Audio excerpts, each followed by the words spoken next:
Hi, Jamin with linkbuilderpro.co here.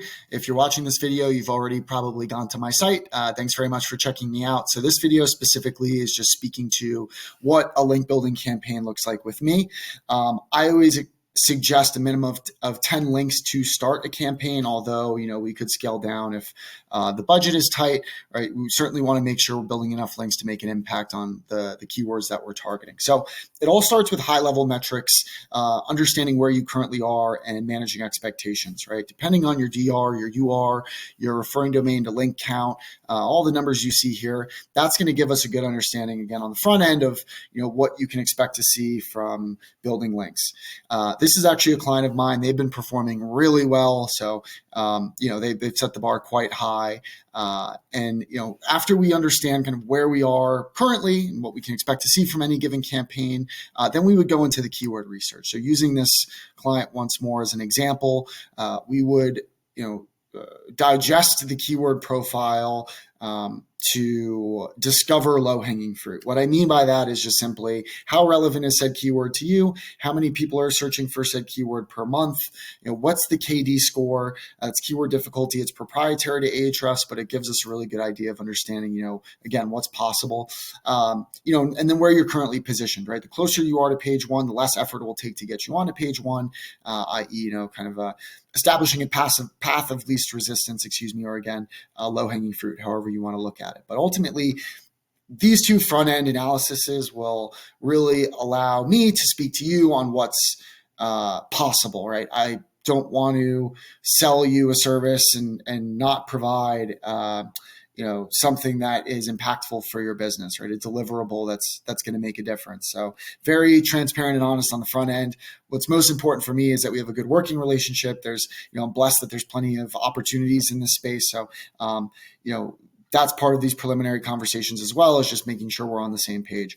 Once I understand what keywords we want to go after, and of course you can always be providing this to me as well. If you're an agency, you'll probably just be kind of handing me, an action plan, but I'm always happy to discover that on my own as well. So once we understand what keywords we're going after, I would start the outreach. Honestly, that's what you're paying me for at the end of the day. That's the boring stuff. So I run a search engine result page. That'll produce thousands of opportunities relevant to the keywords we're targeting. I'm a big contextual link insert campaign guy, so I like building links within existing content. I find it to be more efficient from a cost and time perspective, more impactful, and ultimately it gives us more control over the link campaign life cycle, if you will, right? Again, at the end of the day, it's all about being above board and Google friendly. And if I can understand the pages we're building on really well from a metrics perspective, I can then, with confidence say that this is going to be not only impactful, but Google's going to approve what we're doing, right?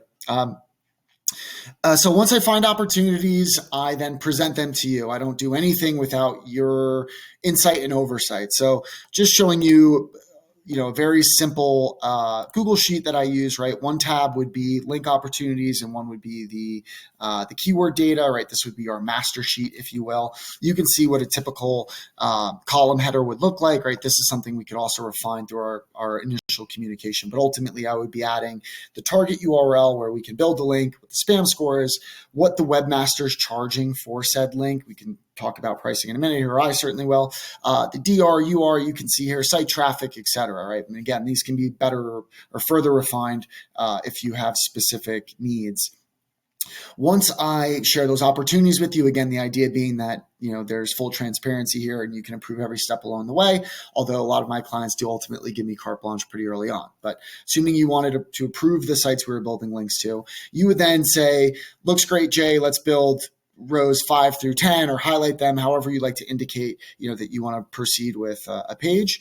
I would then add the link to details. So again, contextual link insert campaign guy. So assuming we were going with that strategy, I would then provide the link to details, what anchor we're going to use within the piece, the sentence that anchor will be built in, where it's found specifically within the piece, what it's linking back to, etc. So just that would be kind of the second step in actually placing the link. You can then approve that, and then I would actually build the link. So no surprises. That's the process at large. Again, I've been doing this for a long time. I feel very confident about my process. I think I offer a really quality service at my price point. I work in a white label capacity, as I mentioned, with agencies, and I understand their model and what they charge. And no knock against agencies, but they're definitely more expensive than me. And ultimately, I care about these projects. I want to make an impact for you. I'm also a e-commerce entrepreneur, and a lot of my clients are as well. And I just want to make the most of your time and effort. And again, a lot of that's done on the front end. So yes, I hope you find the video helpful. I like using Loom. So if we did, move forward, you'd be getting a lot of these from me. And I tend to have to cut myself off or I'll chat forever. So thanks very much for checking this out. Please email me with any questions you have. My email's on my website. Thanks.